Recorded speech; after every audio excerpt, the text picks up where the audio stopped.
Hi guys, it's Lemar. Let's try to answer some fun math problem. So let's start. The statement is sine theta plus cosine theta is equal to 3. What is sine theta times cosine theta? We can apply two rules. Matay duha ka rule na pwede ma-apply ang square of a binomial and the theory of Pythagorean sa trigo. First, let us apply the square of a binomial in which nga to ang equation kani equation 1 is erase na to siya both sides into 2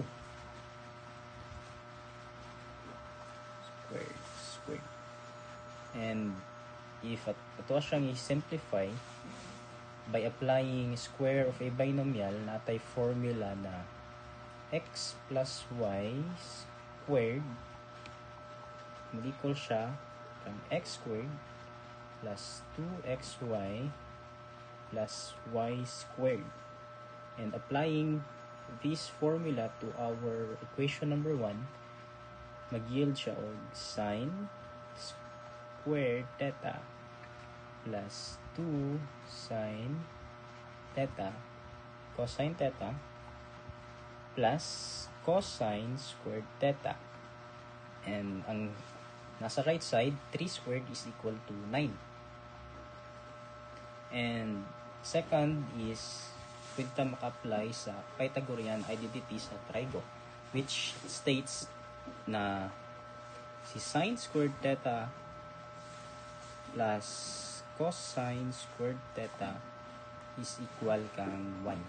So, kaning term, duha ka term na to diri nga si sine squared and cosine squared theta, we can simplify these to 1.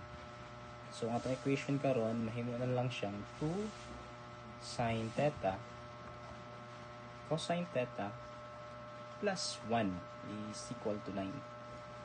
Transpose plus 1 sa right side, mahimo na lang siyang 2 sine theta cosine theta. 9 minus 1 is equal to 8. And to get our problem na sine cos theta, let's divide both sides by 2.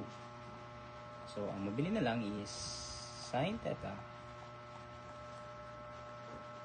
cosine theta is equal to 8 divided by 2 is 4. So, that's the answer.